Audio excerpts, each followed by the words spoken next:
Olá, bem-vindo ao Capital Sensei.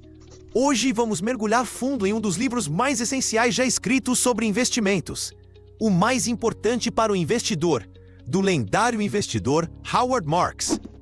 Não vamos apenas resumi-lo, vamos dissecar suas filosofias centrais, explorando conceitos profundos como o pensamento de segundo nível, a verdadeira natureza do risco, o papel crucial dos ciclos de mercado e como cultivar a mentalidade que separa os grandes investidores do resto da multidão.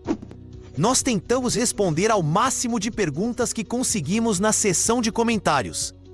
Então, se você tiver alguma dúvida enquanto passamos por este conteúdo, ou se tiver suas próprias histórias e percepções sobre investimentos, por favor, compartilhe-as abaixo.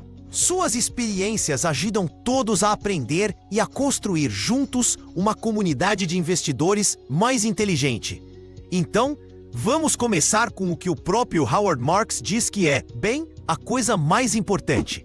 É o conceito de pensamento de segundo nível. Agora, o que diabos é isso? Para entendê-lo, primeiro temos que entender o seu oposto, o pensamento de primeiro nível. O pensamento de primeiro nível é simplista e superficial. É a reação impulsiva. Por exemplo, um pensador de primeiro nível diz: esta empresa acabou de reportar ótimos lucros. A perspectiva é fantástica, então vou comprar a ação. Parece lógico, certo? O problema é que é o mesmo pensamento que todo mundo está tendo. O pensamento de segundo nível é muito mais profundo.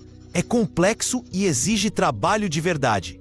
O pensador de segundo nível também vê o ótimo relatório de lucros, mas depois faz uma série de perguntas mais difíceis. Perguntas como: ok, a empresa está indo bem, mas quão bom é em comparação com o que todo mundo já esperava? Essa boa notícia já está refletida no preço da ação? Se todo mundo está comprando com base nessa notícia, quem sobrará para comprar amanhã? O que poderia dar errado? Qual é a gama completa de possíveis resultados futuros e não apenas o mais otimista? Pense nisso como um jogo de pôquer. Um jogador de primeiro nível olha para sua mão e pensa: uau, eu tenho um par de ases. É uma ótima mão. Ele aposta agressivamente com base apenas em suas próprias cartas. Mas um jogador de segundo nível vê seu par de ases e imediatamente pensa sobre a mesa. O que os outros jogadores poderiam ter? Com base em como eles têm apostado, que tipo de mão eles estão representando? O que eles acham que eu tenho? É um jogo de psicologia e probabilidade, não apenas um jogo de ter boas cartas. Investir é a mesma coisa. Você não está jogando contra uma planilha. Você está jogando contra outras pessoas. Para vencer, você não pode simplesmente fazer o que todo mundo está fazendo. Você precisa ter um processo de pensamento diferente e melhor. A visão consensual já está embutida no preço de mercado. Portanto, se sua análise é a mesma que a de todos os outros, você não pode esperar obter resultados acima da média. Retornos superiores não vêm da compra de boas empresas. Eles vêm da compra de boas empresas a um ótimo preço. E isso só acontece quando sua visão é diferente da multidão, e você acaba estando correto. Isso nos leva diretamente à próxima coisa mais importante, que é entender a eficiência do mercado. Existe uma teoria famosa em finanças chamada hipótese do mercado eficiente. Em termos simples, ela diz que todas as informações disponíveis já estão refletidas nos preços dos ativos. Se isso fosse perfeitamente verdadeiro, ninguém poderia superar consistentemente o mercado, porque não haveria ações subvalorizadas ou supervalorizadas para encontrar. O preço estaria sempre certo. Agora, Howard Marks tem uma visão mais sutil. Ele concorda que os mercados são bastante eficientes. Você provavelmente não vai vencer Wall Street apenas porque tem um computador mais rápido ou consegue ler um demonstrativo financeiro mais rapidamente. Milhares de pessoas muito inteligentes e altamente motivadas estão fazendo isso todos os dias.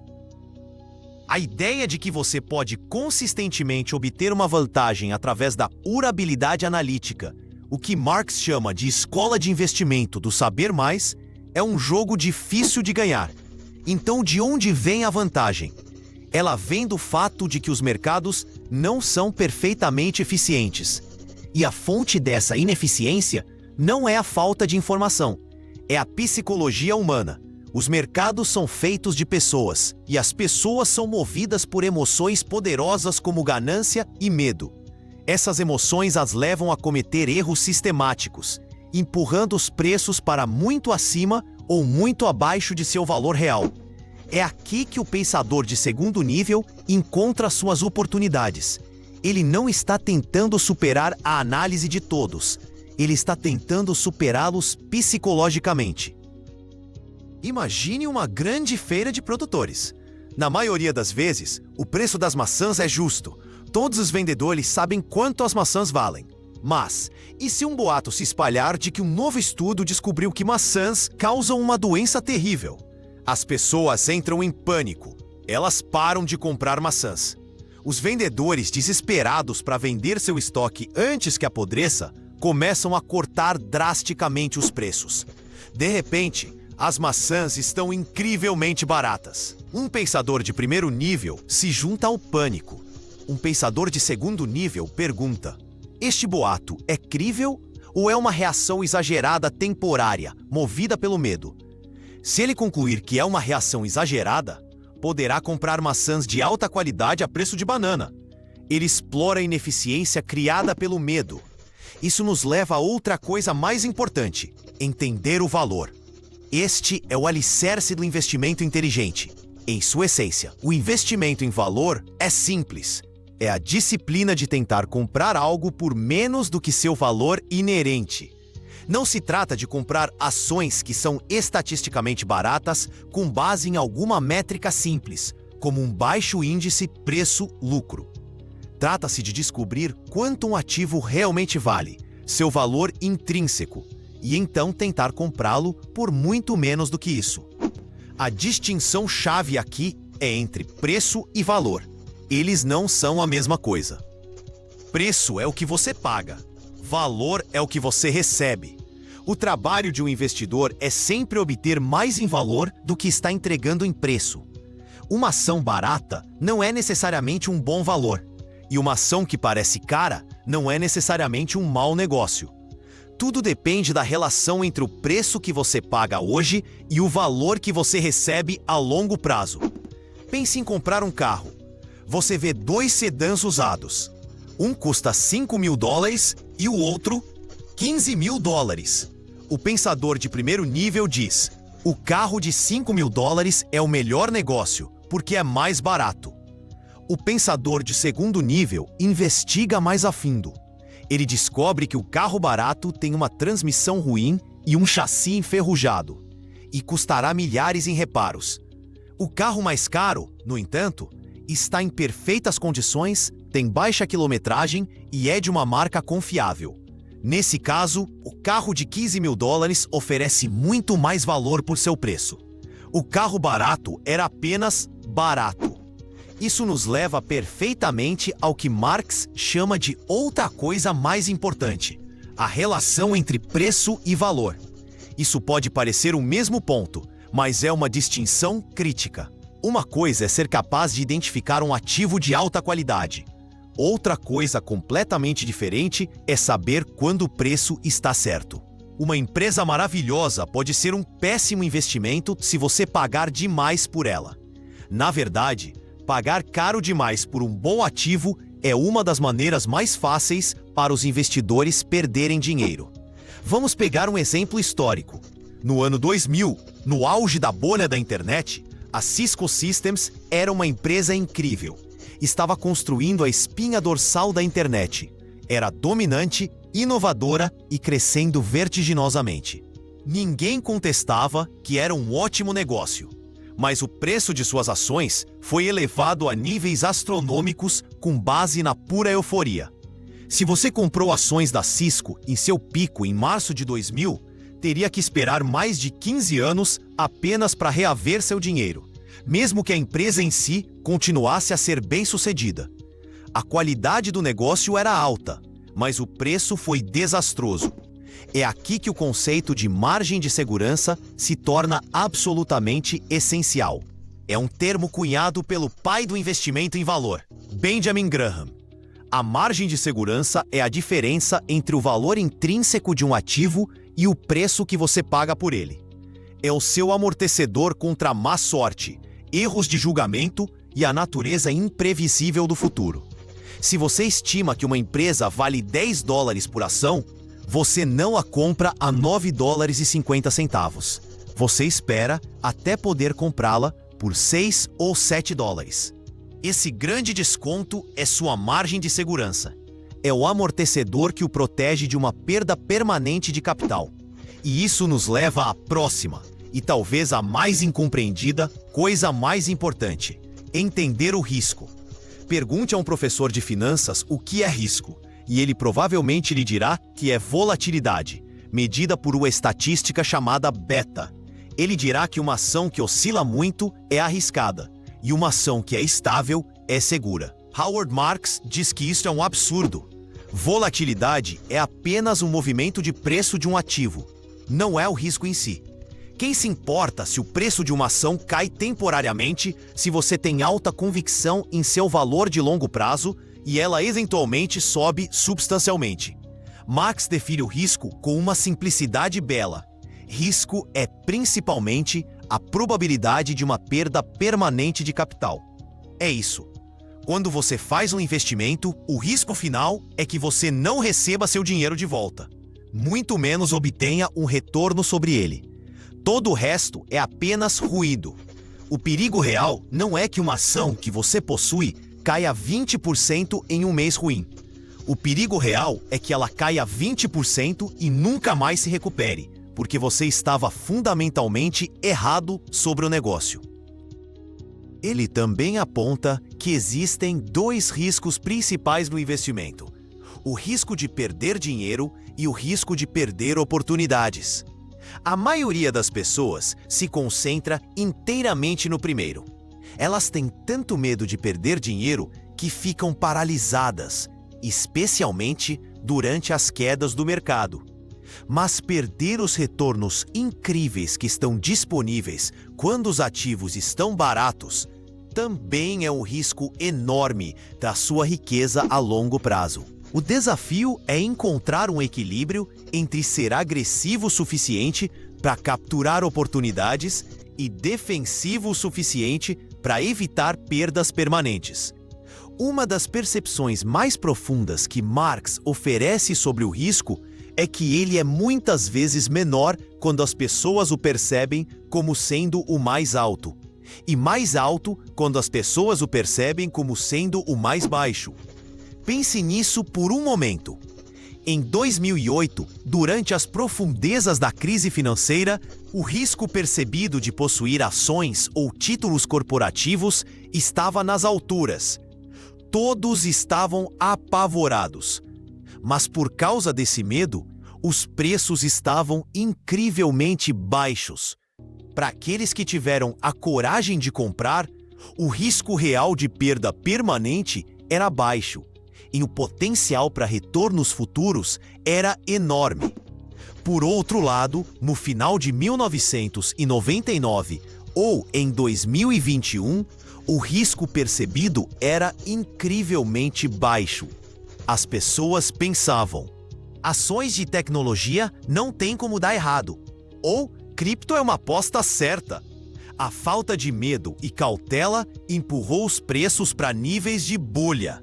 Foi aí que o risco real, o risco de comprar a um preço do qual você nunca se recuperará, estava em seu pico absoluto. O maior perigo ao investir não é estar em um mercado assustador, é estar em um mercado onde ninguém está com medo. Então, se é isso que o risco é, a próxima coisa mais importante é controlá-lo. Você não pode eliminar o risco. Investir é, por sua própria natureza, o ato de posicionar o capital para lidar com o futuro incerto. Mas você pode e deve absolutamente gerenciá-lo. Os melhores investidores não obtêm grandes retornos assumindo cada vez mais riscos. Na verdade, é o oposto. Os melhores investidores alcançam retornos superiores com menos risco do que os outros. Como eles fazem isso? Insistindo naquela margem de segurança de que falamos. Comprando ativos por significativamente menos do que seu valor estimado, esta é a forma definitiva de controle de risco. Se sua análise estiver um pouco errada, ou se a economia tomar um rumo inesperado para pior, sua margem de segurança lhe dá uma almofada. É a diferença entre uma batidinha e uma perda total. Investidores superiores se concentram em não perder dinheiro primeiro, e os ganhos cuidam de si mesmos. Imagine uma engenheira estrutural construindo uma ponte. A cidade diz a ela que a ponte precisa suportar 10 toneladas de peso. Ela a projeta para suportar exatamente 10 toneladas? Claro que não. Isso seria incrivelmente imprudente. Ela a projeta para suportar 30 ou 40 toneladas. Essa enorme capacidade extra é sua margem de segurança. Ela protege contra tensões imprevistas, fadiga do material ou erros de cálculo. Os investidores devem construir seus portfólios com a mesma abordagem disciplinada e conservadora. Tudo isso está ligado à próxima coisa mais importante: estar atento aos ciclos. Marx é famoso por seus memorandos e um tema constante é seu mantra.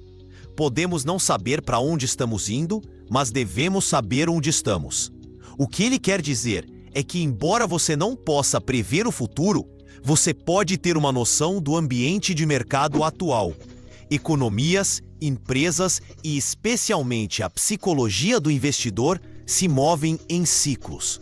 Nada segue em uma única direção para sempre. Esses ciclos oscilam para frente e para trás como um pêndulo. Eles se movem entre períodos de prosperidade e recessão, entre crédito fácil e crédito apertado, e o mais importante para nós, entre euforia e depressão no mercado. O ciclo do sentimento do investidor é a força mais poderosa de todas. Ele oscila da ganância ao medo, do otimismo ao pessimismo, da credulidade ao ceticismo. A chave não é tentar prever o topo ou o fundo exato dessas oscilações. Isso é uma tarefa de tolo. O objetivo é simplesmente entender onde estamos no ciclo. Estamos nas primeiras fases, quando o otimismo está apenas começando a se construir? Ou estamos na nona entrada, quando a euforia é galopante e a cautela foi jogada ao vento? Saber a resposta a essa pergunta lhe diz se você deve jogar no ataque ou na defesa com seu portfólio. Pense no agricultor. O agricultor não pode prever o dia exato em que vai chover ou a temperatura precisa do próximo julho. Mas o agricultor entende as estações.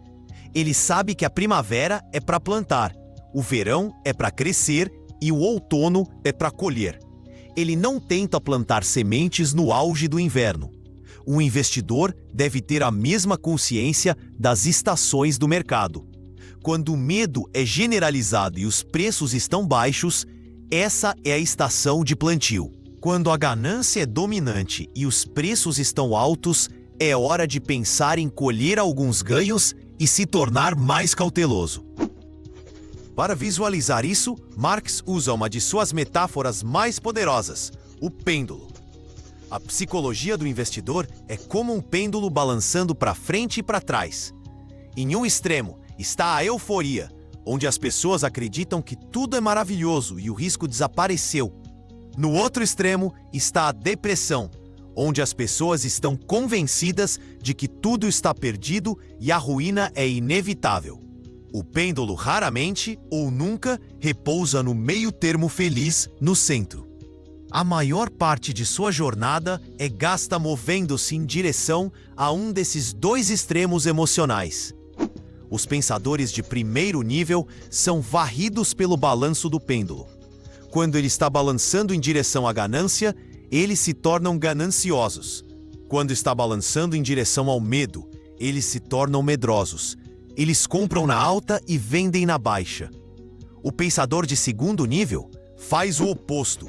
Ele entende que o ímpeto do pêndulo cria oportunidades. Ele reconhece que os momentos de otimismo máximo são também os momentos de risco máximo, e os momentos de pessimismo máximo são os momentos de oportunidade máxima.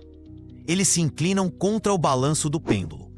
Isso requer lutar contra as forças mais poderosas do investimento, o que nos leva a outra coisa mais importante: combater as influências negativas. E as influências negativas mais perigosas não são externas, são internas. São as suas próprias emoções. A ganância é uma força destrutiva. Ela faz com que você abandone sua disciplina e persiga tendências quentes, muitas vezes comprando no pico. É impulsionada pelo medo de ficar de fora, o FOMO. O medo é igualmente destrutivo. Ele faz com que você entre em pânico e venda durante as quedas, cristalizando perdas temporárias no papel em perdas permanentes e reais. É a sensação de puro terror quando você vê o valor do seu portfólio caindo e só quer que a dor pare. Outras influências negativas incluem nossos próprios vieses cognitivos, a tendência de buscar informações que confirmem nossas crenças existentes ou de ter excesso de confiança em nossas próprias previsões.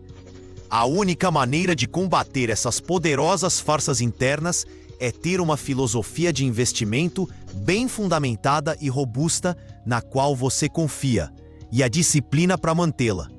Sua filosofia é sua âncora, é o que o mantém com os pés no chão quando as tempestades emocionais do mercado estão furiosas. É o que o lembra de comprar quando você está com medo e de ser cauteloso quando é tentado pela ganância. Sem ela, você é apenas um navio sem leme, jogado de um lado para o outro pelos caprichos do mercado.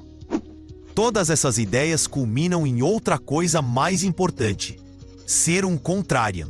Mas ser um contrarian não é tão simples quanto apenas fazer o oposto do que a multidão está fazendo. Isso é apenas ser um rebelde sem causa. O verdadeiro espírito contrarian é sobre pensar por si mesmo e chegar a uma conclusão que é diferente do consenso. E criticamente, você também precisa estar certo. Ser um contrarian e estar errado é uma maneira muito rápida de perder muito dinheiro. É por isso que todas as outras coisas mais importantes são pré-requisitos. Você precisa do pensamento de segundo nível para desenvolver uma percepção dissonante. Você precisa de uma compreensão profunda de valor e uma margem de segurança para saber quando sua visão contrarian oferece um investimento atraente. E você precisa entender onde está no ciclo para saber quando uma postura contrarian tem mais probabilidade de dar frutos. Ser um verdadeiro contrarian é incrivelmente difícil psicologicamente. Quando você está comprando em meio ao pânico, todos ao seu redor, as notícias, seus amigos, talvez até sua família, dirão que você está louco. Você sentirá uma pressão intensa para se conformar. Quando você está vendendo ou sendo cauteloso durante um mercado de alta furioso, você será atormentado pelo medo de ficar de fora enquanto observa os outros ficarem ricos no papel. É preciso uma convicção imensa e fortaleza emocional para se destacar da manada. Então, onde você procura por essas oportunidades contrárias? Esta é a próxima coisa mais importante: encontrar pechinchas. Pechinchas não existem à vista de todos. Elas não são encontradas nas partes populares, amadas e amplamente seguidas do mercado. Segundo Marx, as pechinchas são normalmente encontradas em ativos que são mal compreendidos pela maioria dos investidores, considerados muito arriscados ou manchados por controvérsias, impopulares ou fora de moda, ou simplesmente ignorados e pouco acompanhados pelo mundo financeiro convencional. Pense nisso como comprar roupas vintage. Você não vai encontrar uma pechincha em uma boutique chique na Quinta Avenida. Você a encontra vasculhando as araras em um brechó velho e empoeirado com o qual ninguém mais quer se dar ao trabalho. É o mesmo no investimento. Os verdadeiros tesouros são frequentemente encontrados nos cantos negligenciados do mercado, onde você tem que fazer o trabalho duro de cavar através do lixo para encontrar a joia escondida que todos os outros ignoraram. Uma vez que você tem toda essa estrutura no lugar, você chega ao que pode ser a parte mais difícil para muitas pessoas: o oportunismo paciente. Esta é a próxima coisa mais importante. Investir não é um videogame. Não se trata de ação constante. Na verdade, para um grande investidor, grande parte de seu tempo é gasto esperando. Eles fazem todo o trabalho duro de análise, entendem o ambiente e então esperam pacientemente pela oportunidade perfeita se apresentar. Marx chama isso de esperar pelo arremesso ideal. A analogia vem do beisebol. O lendário rebatedor Ted Williams foi um dos maiores de todos os tempos porque era incrivelmente disciplinado. Ele dividiu mentalmente a zona de strike em uma grade de 77 bolas de beisebol. Ele sabia que só conseguia rebater as bolas em sua zona ideal, os arremessos bem no meio, com força real. Ele deixava passar strikes perfeitamente bons se não estivessem em seu ponto ideal. Ele tinha paciência de esperar pelo arremesso que sabia que poderia detonar. Os investidores devem ser iguais. Você não precisa tentar rebater todas as ações que aparecem no seu caminho. Não há strikes cantados no investimento. Você pode deixar passar milhares de oportunidades. Seu objetivo é esperar pacientemente, com seu capital pronto, por aquele único arremesso ideal. Aquela oportunidade incrível onde um ativo de alta qualidade está sendo vendido a um preço ridiculamente baixo com uma enorme margem de segurança. Então, e somente então, você balança o bastão, e balança com força. Todo esse processo é sustentado por uma última e crítica coisa mais importante: saber o que você não sabe. Os maiores investidores não são arrogantes. Eles são profundamente humildes. Eles têm uma forte consciência de suas próprias limitações. O famoso investidor Warren Buffett chama isso de círculo de competência. A chave não é ter um círculo gigante, mas saber exatamente onde estão os limites do seu círculo e permanecer dentro deles. Você não precisa ser um especialista em biotecnologia, software, bancos e energia. Você só precisa encontrar uma ou duas áreas que possa genuinamente entender melhor do que a maioria. E para todo o resto, você precisa da humildade para dizer: eu não sei o suficiente sobre isso para ter uma opinião forte, então vou passar. Isso também se aplica a fazer previsões sobre o futuro. Marx é um grande cético em relação à previsão macroeconômica. Ele acredita que o mundo é complexo e aleatório demais para ser previsto. Então, em vez de tentar prever se vai chover, ele se concentra em construir uma arca. Em vez de apostar em um único resultado econômico, investidores superiores se preparam para uma gama de resultados possíveis. Eles constroem portfólios que são robustos e podem resistir a diferentes ambientes. Eles se posicionam não com base no que eles acham que vai acontecer, mas com base no que eles podem comprar barato hoje. Finalmente, a coisa mais importante de todas é juntar tudo. Nenhum conceito único que discutimos funciona isoladamente. O investimento superior é como um cofre de combinação complexa. Você precisa de todos os números e precisa deles na ordem certa. Você precisa combinar o pensamento de segundo nível com uma abordagem disciplinada ao valor. Você precisa sobrepor a isso uma compreensão profunda de risco e ciclos. Você precisa da fortaleza emocional para ser um contrariano paciente. É uma arte, não uma ciência. Não se trata de encontrar uma fórmula mágica que cospe ações vencedoras. Trata-se de construir uma estrutura mental abrangente para lidar com a incerteza. Trata-se de ser um historiador, um psicólogo e um analista de negócios, tudo ao mesmo tempo. As lições de Howard Marks em O Mais Importante para o Investidor não fornecem respostas fáceis, mas fornecem uma filosofia atemporal para navegar pelas complexidades do mercado e dar a si mesmo a melhor chance possível de sucesso a longo prazo.